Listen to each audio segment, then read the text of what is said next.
Bonjour. Les adultes vont avoir besoin de concentration ce matin. On va leur parler directement, même si ça peut servir à ceux qui sont encore célibataires.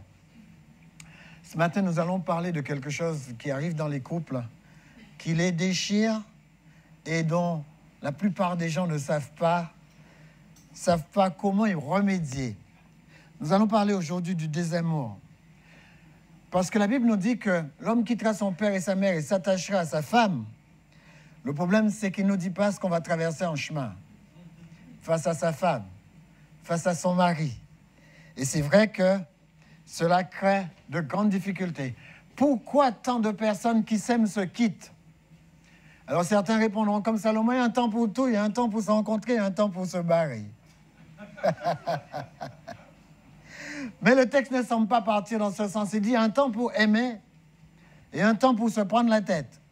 Et un temps pour faire la guerre et un temps pour faire la paix. Le problème, c'est qu'il ne nous dit pas il faut s'éclipser quand le temps de guerre arrive. Il faut s'éclipser quand le temps de haine arrive. Parce que qu'on le veuille ou pas, on n'arrive pas à aimer sans discontinuité. Alors on va essayer de voir comment faire malgré toutes ces difficultés. Comment faire pour entrer ensemble? Parce que la Bible semble dire que c'est possible, pas vrai? OK. Alors, en regardant les quelques difficultés auxquelles nous voulons faire face, nous avons quelque chose qui nous unit et c'est nos vœux. Rappelez-vous, pour tous ceux qui se sont mariés, quand ils sont arrivés et qu'ils ont pris la bague et qu'ils ont enfoncé la bague, ils ont dit jusqu'à ce que la mort nous sépare. Mais la plupart d'entre eux sont encore vivants et ils sont déjà séparés. Donc, ils ne tiennent pas parole. Comment faire? C'est ce qu'on va essayer de voir. Comment faire pour tenir parole? Certains pensent que l'amour est parti. Moi, je peux vous répondre que l'amour ne va nulle part. L'amour reste là. Maintenant, comment faire pour faire face quand les saisons changent? Parce que les saisons changent.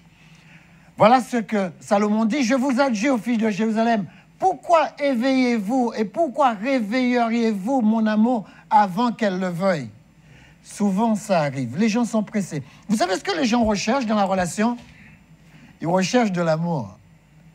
Qui dit, moi, je vais rentrer dans une relation parce que je veux de l'amour. Parce que dans leur tête, l'amour leur apportera toute leur gratification. Alors, la fille se dit, j'ai rencontré le mec, eh bien, à partir du moment où je suis avec lui, tout baigne. Et qu'est-ce que le gars pense? À partir du moment où elle est avec moi, je vais m'inquiéter maintenant. Les amis, on est tous les deux sur deux longueurs d'onde complètement différentes. Regardez bien, c'est pourquoi Salomon dit, ne réveillez pas l'amour. Ne réveillez pas l'amour avant que la fille soit disposée. Parce que beaucoup de gens réveillent l'amour. Il y en a qui cherchent à réveiller l'amour par des attentions. Il y en a qui cherchent à réveiller l'amour par la sensualité. Et on cherche toutes sortes de moyens d'éveiller l'amour. Le problème, c'est qu'on n'arrive pas à le maintenir éveillé. Moi, je connais un tas de jeunes couples qui sont déjà partis. C'est fini. Ils avaient beaucoup d'amour au départ. Et vous savez, surtout, moi, je constate que le jour où on a le plus d'amour, c'est quand on est tous habillés en blanc. Quand la fille est habillée tout en blanc, tout ça. Vous savez, quand on a des gens qui viennent et le gâteau même est habillé en blanc. Et on se rend compte que c'est le jour où ils s'aiment le plus. La bonne blague. On se rend compte que quand le gâteau est coupé et qu'il est mangé, quand ils ont bu les faux champagnes, eh bien, qu'est-ce qui se passe après? Ils partent dans une galère. Même en lune de miel. j'ai une fille une fois qui m'a téléphoné. Elle me dit, pasteur, on s'est tellement chamaillé pendant notre lune de miel que j'ai regretté d'avoir mis de l'argent dans notre lune de miel. Vous vous rendez compte? Même pendant leur lune de miel, ça commence. Alors, la question à se poser, si l'amour ne va nulle part, comment traverser les saisons de l'amour? Parce que les saisons de l'amour sont empreintes de beaucoup de désamour. Vous savez, le désamour, c'est quand l'intérêt baisse ou quand l'intérêt disparaît. Le gars qui était sportif, qui courait dans la cour de la fac et qui était bien costaud et tout, qui faisait... Quand il rentre chez lui, c'est fini. Il commence à avoir du ventre. Le désamour arrive. La jeune fille qui était tout le temps habillée, vous savez, ses tenues bien coupées, ses jupes pas trop longues. Mais ça mettait du piment. L'amour était là. Après, elle commence à s'habiller n'importe comment. Ça dépasse même le genou quelquefois. On ne sait pas où ça va. Et on se rend compte qu'elle n'est plus aussi sexy qu'avant. Et qu'est-ce qui se passe? Eh bien, regardez. Moi, je pense que certaines personnes m'ont dit, tu sais, Lambert, je sais où est la solution. Il suffit de faire ce que les psychologues font. Il faut faire en sorte que les deux puissent repenser à quand ils se sont rencontrés pour la première fois. Et après 15 ans de mariage, vous allez commencer à vous asseoir là. Comment est-ce qu'on s'est rencontrés? Non, mais c'est une blague. Il y a un temps pour tout sous le soleil. Il y a un temps pour se rencontrer et il y a un temps pour arrêter ça. Maintenant, on est installé là depuis 15 ans, depuis 20 ans, depuis 25 ans. Il est hors de question d'aller retourner dans la saison passée. De toute manière, ça ne marche pas. On est trop vieux pour revenir à 20 ans. Et regardez, c'est à ton essai. Il dit, la question à se poser, je crois que je suis plutôt dans ces cordes-là, on doit repenser la relation avec de nouvelles données. Les saisons ont changé. On a changé. La relation a évolué sans nous. L'amour n'est pas parti. L'amour est là, mais le désintérêt s'est installé parce qu'on n'a pas fait attention. Alors maintenant, le travail est là. Il faut commencer par repenser la relation et ce n'est pas évident parce que l'intérêt est parti. Alors aujourd'hui, je vais vous montrer comment retrouver l'intérêt, comment faire en sorte que les choses baignent après tant d'années de vie commune, comment faire en sorte que le désamour soit échec et mat. Le désamour ne serait pas une saison de restructuration pour chacun de nous. Vous savez, moi, j'ai appris en naturopathie qu'on ne peut pas guérir quelqu'un, on ne peut même pas lui suggérer une guérison si on ne s'intéresse pas à la cause. Vous savez, quand on voit des pustules sur la peau, quand on voit de l'eczéma, quand on commence à avoir c'est que quelque chose ne va pas quelque part à l'intérieur. C'est pas les symptômes. C'est qu'il y a une inflammation quelque part à l'intérieur qui génère cela. Mais c'est exactement la même chose. Quand le désamour arrive dans un couple, quand le manque d'intérêt arrive dans un couple, c'est un signal d'alarme pour nous dire « Hé, la négligence, ça suffit. Hé, la routine, ça suffit. » Les gens qui s'installent dans un lit avec une grosse télé au pied du lit, ils ont déjà inventé un instrument de désamour. Vous savez, on peut manquer d'intérêt facilement. Les gens qui sont à côté de leur fiancé ou à côté de leur marié, à côté de ce qu'on voulait, de leur femme, de leur mari, et qui sont tout le temps sur Internet. Et qui sont tout le temps, pas Internet seulement, l'ordinateur est gros. Vous savez, pour être tout le temps avec Internet, vous savez ce qu'ils ont fait? Ils ont rapetissé l'ordinateur, ils ont appelé ça un smartphone. C'est un téléphone intelligent. Intelligent à mettre du désamour. Alors, c'est à nous de voir d'où vient le problème et comment y remédier.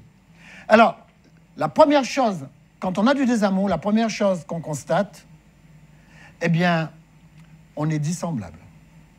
Vous savez, quand on avait 22 ans, on se dit, c'est mon âme sœur. On est semblable, on est en fusion, pas vrai? C'est chaud. Mais on se rend compte que quelques années plus tard, on est dissemblable.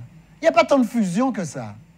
Maintenant, on est raisonné et on commence à gérer cette dissemblance. On n'est pas pareil. Est-ce qu'on peut vivre avec une personne qui est différente? Eh bien, c'est une très très bonne chose de ne pas vivre avec quelqu'un qui est comme nous. On se rend compte aussi qu'on est insatisfait. Rappelez, quand on s'est marié, on se disait, cette personne rencontre tous les besoins de mon âme. C'est pas vrai? Les nouveaux mariés, vous n'avez pas dit ça? Et on se rend compte, c'est pas vrai. Il y a des besoins qui sont arrivés et qui n'étaient pas à l'ordre du jour. Et elle n'arrive pas à les satisfaire. Mais comment? Vous vous êtes mariés pour qu'on puisse satisfaire vos besoins? Vous n'avez pas autre chose à faire que ça? Vous vous rendez pas compte que dans un mariage, on n'est pas venu pour satisfaire ses besoins. On est venu pour créer de nouveaux besoins. Vous n'avez pas remarqué que quand vous avez déposé votre valise, que l'autre avait une valise aussi? Et que si votre valise était pleine de difficultés, elle arrivait aussi avec ses difficultés et pas avec des solutions? C'est la raison pour laquelle il faut se méfier. Nous ne sommes pas semblables et nous sommes insatisfaits l'un de l'autre et ça sera toujours comme ça. C'est la raison pour laquelle je dis aux gens, vous avez une idée en politique, elle a une idée en politique aussi. Bonne chance. Vous avez une idée de votre spiritualité, elle a une idée de sa spiritualité aussi. Vous croyez que vous allez parler plus fort? Non, elle va maintenir le débat aussi. Les amis, c'est comme ça. On se rend compte petit à petit que les différences sont là. C'est ça la maturité. Savoir aimer, savoir composer avec les différences et ne pas fuir. Mais venir vers ces différences et chercher une solution. La question, c'est celui-là. On reste ensemble. C'est là que se pose la solution. Est-ce que malgré ces dissemblances, on va rester ensemble? Ou est-ce qu'on est assez intelligent pour rester ensemble et construire quelque chose de nouveau? Alors, vous savez ce qui se passe? Souvent, il y a un qui se tourne vers l'autre et qui commence à lui dire le sujet de leur insatisfaction. « Ouais, tu as changé. »« Mais oui, j'ai changé, ça fait 15 ans que je suis avec toi. » Tu voulais que je reste pareil pendant 15 ans? Les amis, il faut être réaliste. Les mariés changent. Les mariés et eux changent aussi. Mais j'ai l'impression que les mariés et eux changent encore plus vite que les mariés et. Mais je dis ça parce que c'est moi qui prêche. Alors,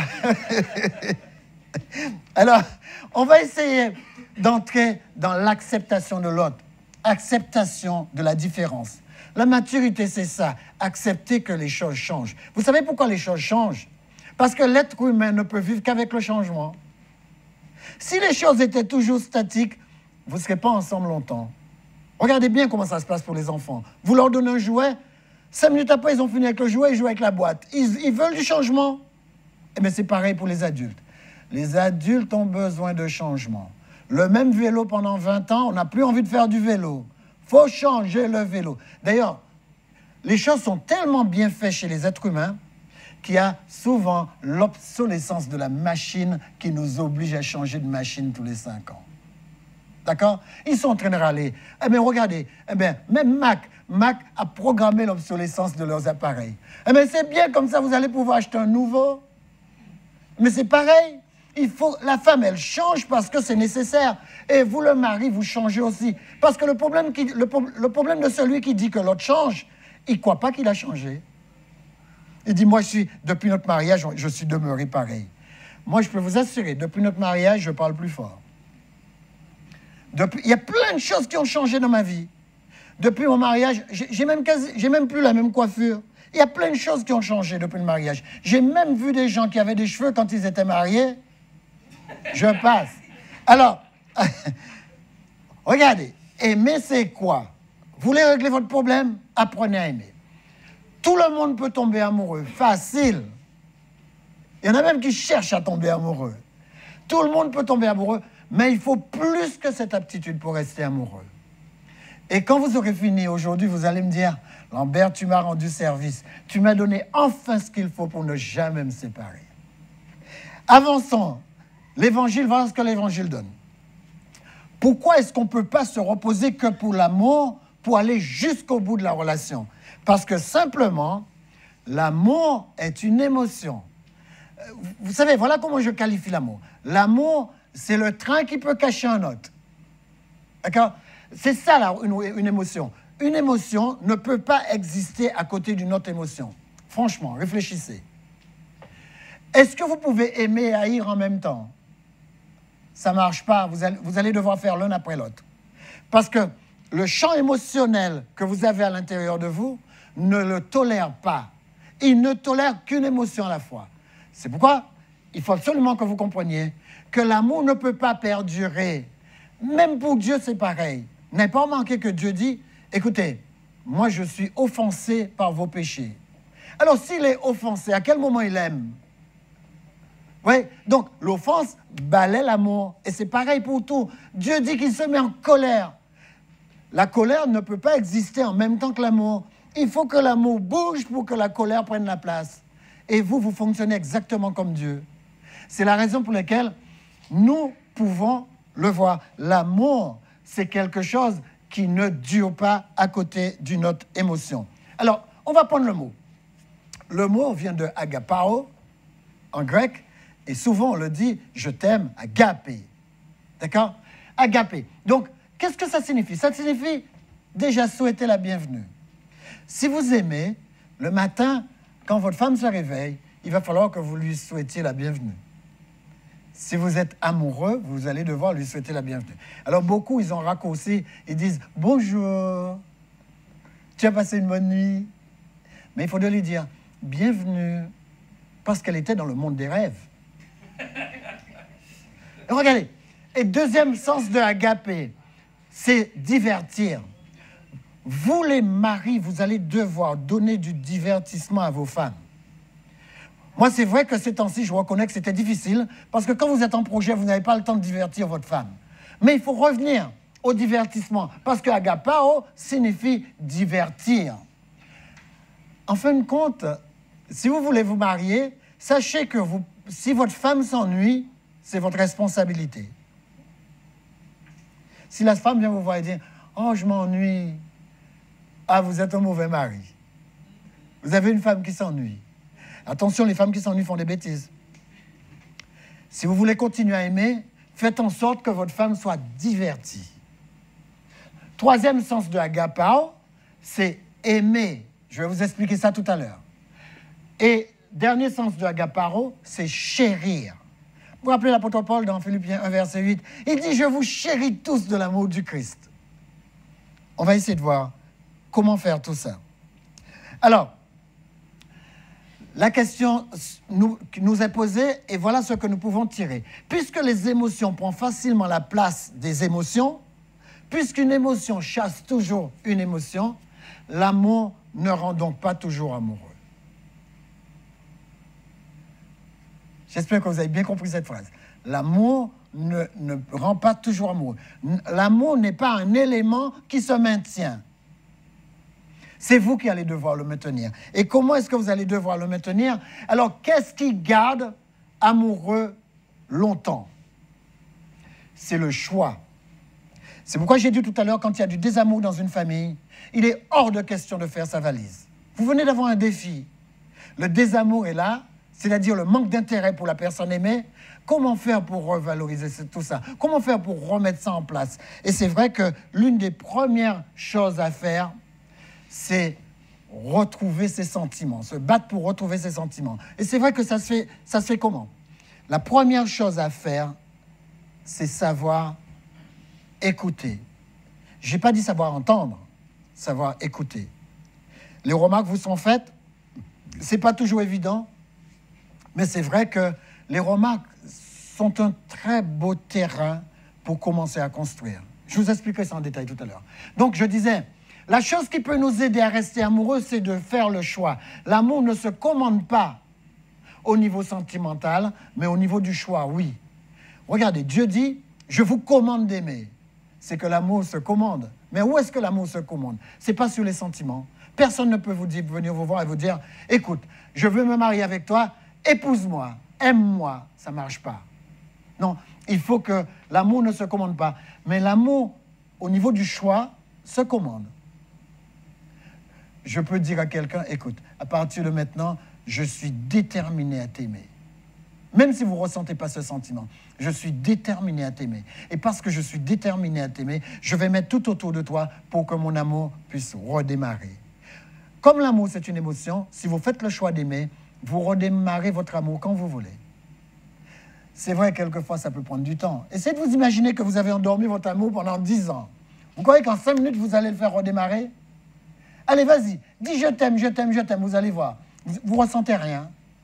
Mais petit à petit, parce que vous avez fait le choix d'aimer, eh bien, les sentiments reviennent. Vous savez, ma femme dit toujours que le corps se rappelle toujours. Vous avez aimé il y a 20 ans, ça va revenir, il va se rappeler. Pour l'instant, comme vous ne l'avez pas exercé, il a oublié. Mais le corps va se rappeler, l'intérieur va se rappeler et ça va redémarrer.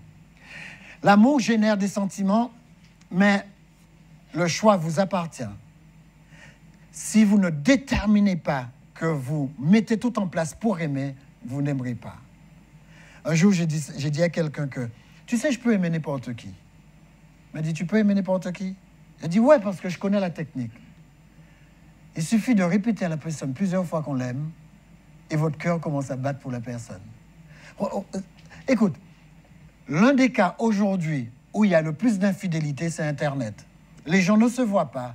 Il suffit que les gens se répètent de belles choses. Et puis, la relation Internet, je ne sais pas comment ça se passe, la relation des paroles noue les cœurs de 2 personnes qui ne se sont jamais vues. Vous savez, j'ai même lu qu'aujourd'hui, il y a des gens qui sont mal dans leur couple. Et vous savez ce qu'ils font? Ils ne veulent pas commettre l'adultère. Alors, pour ne pas commettre l'adultère, ils vont sur les chats d'Internet et ils se connectent virtuellement. Ils appellent ça de l'amour virtuel. Ils se connectent avec une personne, ils parlent avec une personne de leur déboire, la personne leur parle de leur déboire, et petit à petit, les émotions se nouent. Mais comme ce sont des gens qui ne veulent pas commettre l'adultère, ils s'engagent à ne jamais se voir. C'est tordu, hein? Bon, mais en tout cas, ça marche. Ça prouve que l'amour virtuel, l'amour à distance, ça peut marcher. C'est pour vous montrer que si ça peut marcher à distance, si vous avez votre femme ou votre mari à côté de vous et qu'il est en pénurie d'amour, vous pouvez faire redémarrer les sentiments. Les gens qui font leur valise et qui se barrent en disant « Ah, les sentiments sont morts, il n'y a rien à faire », ça, c'est du n'importe quoi. D'accord? OK. Est-ce qu'il est possible d'avoir un amour qui dure toute la vie? Ça y est. J'espère que vous êtes patients. Je vais maintenant commencer mon culte. Est-ce qu'il est possible d'avoir un amour qui dure toute la vie? Oui. Mais attention. Votre amour sera testé par le doute. Votre amour sera testé par les échecs. Là, on est sur terre, on n'est pas au ciel. Votre amour sera testé par les difficultés relationnelles. Il sera aussi testé par les désaccords, les déceptions, les dettes et surtout les maladies. Pourquoi j'ai mis maladie? C'est parce que semaine après semaine, il y a des gens qui viennent me voir et à cause de leur maladie, leur conjoint a fait sa valise. Il a fait sa valise, il est parti. J'ai rencontré quelques couples où la personne est malade et le conjoint est resté là. Mais dans les 2 camps, hein. J'ai rencontré plus d'hommes qui se barrent que de femmes. À croire que nous, les hommes, on a perdu courage. Mais j'ai rencontré aussi des femmes qui partent. Elles partent, elles disent, tu es malade, ça fait plusieurs fois que tu vas à l'hôpital, tu ne règles pas le problème. Écoute, vois quelqu'un d'autre, je m'en vais. Dur. Donc, vous aurez aussi la maladie. Vous aurez aussi les attentes déçues. Vous allez attendre plein de choses. Il y en a qui, quand ils entrent dans un couple, eh bien, ils partent sous le couple parental. Avec mes parents, ça a été. Avec nous, ça va aller de toute façon. Les amis, non. Le décès va mettre aussi votre amour à rude épreuve et cette envie de partir. Mais cette envie facile de faire sa valise. À croire que quand ils sont arrivés, ils n'ont pas défait leur valise. Voilà ce que le texte dit. Aimer est un choix, l'amour est patient, plein de bonté. L'amour n'est pas envieux, l'amour ne se vante pas. L'amour ne s'enfle pas d'orgueil. Il ne fait rien de malhonnête. Il ne cherche pas du tout son intérêt. Il ne s'irrite pas, ne soupçonne pas le mal, ne se réjouit pas de l'injustice. Il se réjouit de la vérité. Il pardonne tout, il croit tout, il espère tout, il supporte tout. L'amour ne meurt jamais. L'apôtre Paul dit, Marie, aimez vos femmes. Moi, voilà comment je transformais le verset. Femmes, aimez vos maris et ne vous aigrissez pas contre eux. Parce que l'apôtre Paul, il côtoyait que des hommes, j'ai l'impression. Il a dit, Marie, aimez vos femmes et ne vous aigrissez pas contre elles.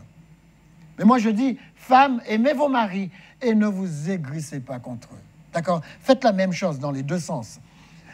Et le mot agapo ou agapao, ou comme vous, agapé, est l'amour divin, l'amour inconditionnel. Et voilà ma question. L'amour est vraiment inconditionnel?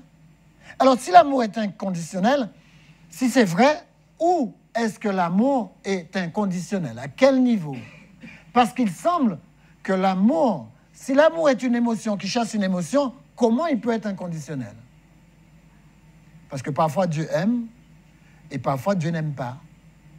L'amour ne peut donc pas être inconditionnel au niveau sentimental. Parfois, vous aimez votre mari 1 heure avant et 2 heures après, vous avez envie qu'il quitte la maison, pas vrai? Alors, comment votre amour est inconditionnel? C'est pas vrai, ça marche pas. Même vos enfants, vous aimez votre enfant, à ce moment-là, il vient d'avoir 20 en mathématiques. Et ils viennent fuguer. Vous l'aimez toujours? Vous voyez comment ça marche? L'amour, c'est une émotion et une autre émotion peut la balayer. Donc, l'amour au niveau sentimental n'est pas inconditionnel. Alors, allons un peu, à quel niveau est-ce que l'amour est inconditionnel? On va essayer de voir cela. Au niveau des sentiments, ça, c'est pas vrai. Alors, aimer, c'est quoi? En hébreu, on change de langue pour essayer de comprendre l'amour. En hébreu, je t'aime, c'est ahava. Et le mot vient de ahav, signifie aimer.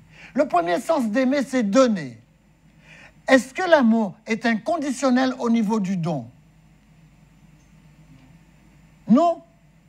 Vous donnez aujourd'hui et demain, il n'est pas gentil, vous ne donnez rien. C'est vrai ou c'est faux? Donc l'amour n'est pas inconditionnel au niveau du don. Là, on peut aller un peu plus loin. Le deuxième sens du mot aimer, c'est s'approcher d'eux. Vous voyez, Dieu nous présente toujours comme sa fiancée. J'ai envie d'être avec elle, j'ai envie de lui tenir la main, j'ai envie de m'approcher d'elle. Si vous voulez apprendre à aimer, approchez-vous d'une personne. Et ce que je disais tout à l'heure, si vous voulez apprendre à aimer, apprenez à donner, parce que vous n'avez pas tout le temps envie de donner. Même si ce n'est pas inconditionnel. Donner, c'est de l'amour divin. Et Jésus, Dieu a tellement donné qu'il a fini par donner son Fils, d'accord? Il a fini par se donner lui-même dans son Fils.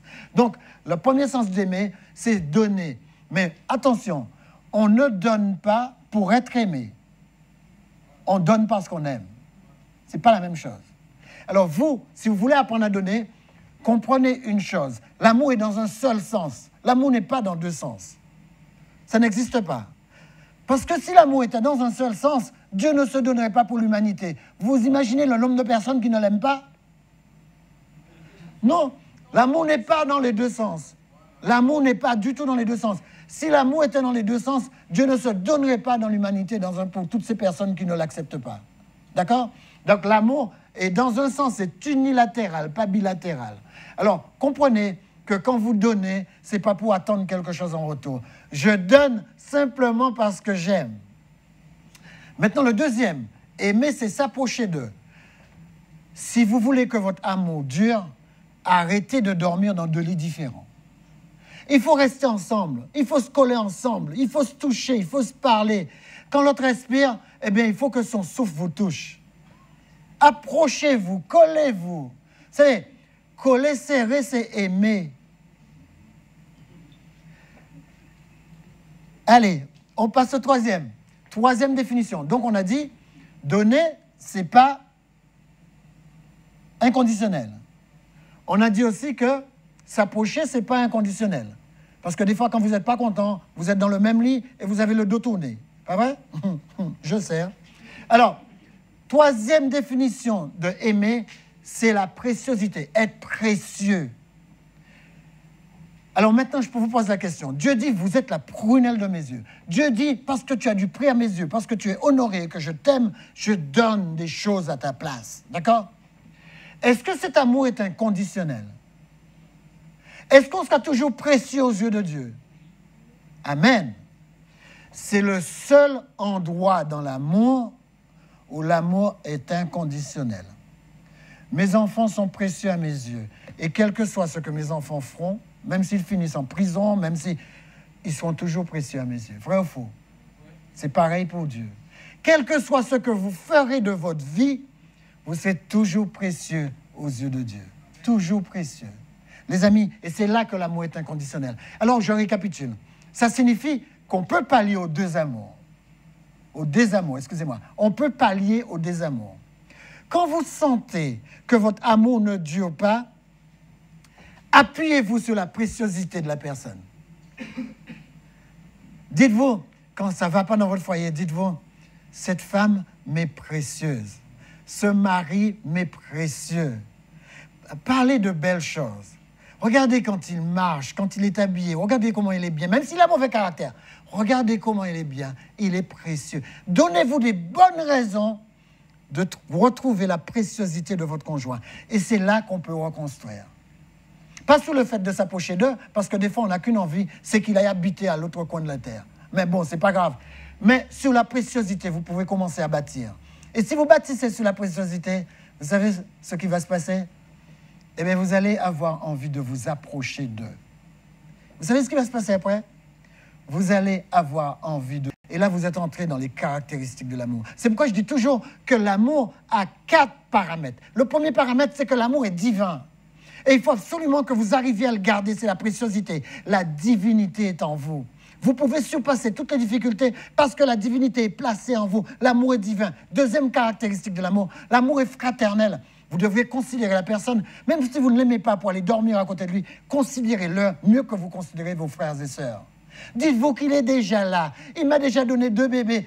Il est déjà là. Je vais le considérer comme étant un frère, comme fraternel. Bâtissez là-dessus.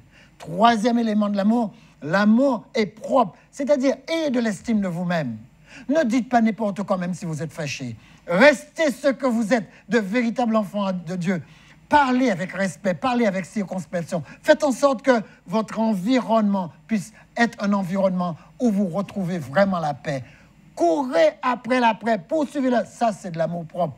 Quatrième définition de l'amour, c'est l'amour érotique. Tout le monde veut passer par le dernier. Eros, Eros, Eros, Eros. Et je vous assure, comme on dit aux Antilles, tête à Eros. Les amis, ils n'ont que l'éros en tête. Mais l'érotisation, c'est déjà dire bonjour. L'érotisation, c'est déjà préparer le terrain pour que l'érotique se fasse. L'érotique, c'est quoi? Déjà tenir la main. L'érotique, c'est quoi? Déjà poser sa tête sur l'épaule. L'érotique, c'est pas masser les pieds quand elle est fatiguée. Tout ça fait partie de l'érotisation. Les amis, enfin, l'érotisation se passe entre 2 personnes dans la chambre, que la lumière soit allumée. Mais ça ne nous regarde pas. Pour dépasser le désamour, il faut renoncer à 3 choses. Il faut renoncer au prince charmant. C'était à 22 ans, c'est fini. Il faut arrêter avec cette histoire de prince charmant. Arrêtez avec ça aussi. À prendre comme couple, comme modèle de couple, le couple parental. Ah oui, nous, on est des parents, ça doit aller très bien. Papa et maman l'ont fait, pourquoi pas? Bon, on zappe. Papa et maman, c'était il y a quelques années. Ils sont déjà trop vieux pour continuer à faire ça. Les amis, arrêtez de prendre ça comme modèle. Construisez votre modèle. Inventez votre modèle. D'accord? On a dépassé ça. Et troisième chose, faites attention à vos attentes. Il y a des gens qui n'attendent qu'une seule chose, c'est que le conjoint répare leurs difficultés. Il faut arrêter ça. Et il est quoi? Il est maçon. Et même s'il était maçon, les maçons, charpentiers, ce que vous voulez, il n'est pas là pour réparer vos problèmes. Les problèmes, on se met ensemble. Vous savez comment la réparation se fait? La réparation se fait entre 2 chrétiens quand ils prennent l'habitude de comprendre que seules les personnes qui prient ensemble restent ensemble. Seules les personnes qui prient ensemble restent ensemble. Prenez l'habitude de prier comme vous le faisiez au départ. Et si je devais résumer, voilà mon résumé. Aimer est un choix. Qu'est-ce qu'on a dit? L'amour ne cesse jamais d'être patient. L'amour ne cesse jamais de croire. L'amour ne cesse jamais d'espérer. L'amour ne laisse jamais tomber. Au prochain culte, je vous expliquerai ces 4 notions. Que Dieu vous bénisse. Amen.